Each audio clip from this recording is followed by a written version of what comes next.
1:15, right on time. Stay up here a minute. What a great person to come back. She knows Fayetteville, but she brings us such knowledge and education. Michelle, thank you for coming. She instantly said yes when we invited her, and I have a small gift for you. Let me step over.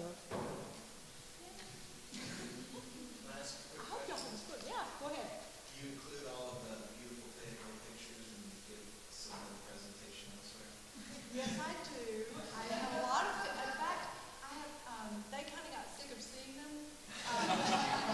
I have these pictures of John Coleman on top of the Fayetteville Public Library with some solar panels. I have pictures on the trails in Fayetteville. And they're like, where are those pictures? Where's that place? You know, one of the things that I've done, I've been with the USGBC 10 years now, and we have a lot of conferences. I hear a lot of great speakers. I get a lot of good books. But years ago, we had a man come to Fayetteville, and I bought cases of his books and have been giving them to people, I think, for 9 years now, because they were so good. I don't know if you know him, Thomas Hilton. Thomas Hilton, I do. He's from Pennsylvania. He is from Pennsylvania. I thought it was appropriate, but he came here and he wrote this book, Save Our Land, Save Our Towns. He spoke here in Fayetteville at a conference that I was involved with. He had a series on PBS for a while, but he mostly writes about the importance of saving your own downtown. So we're glad to give you Thomas Hilton's book, and thank you for coming from Pennsylvania. Yes.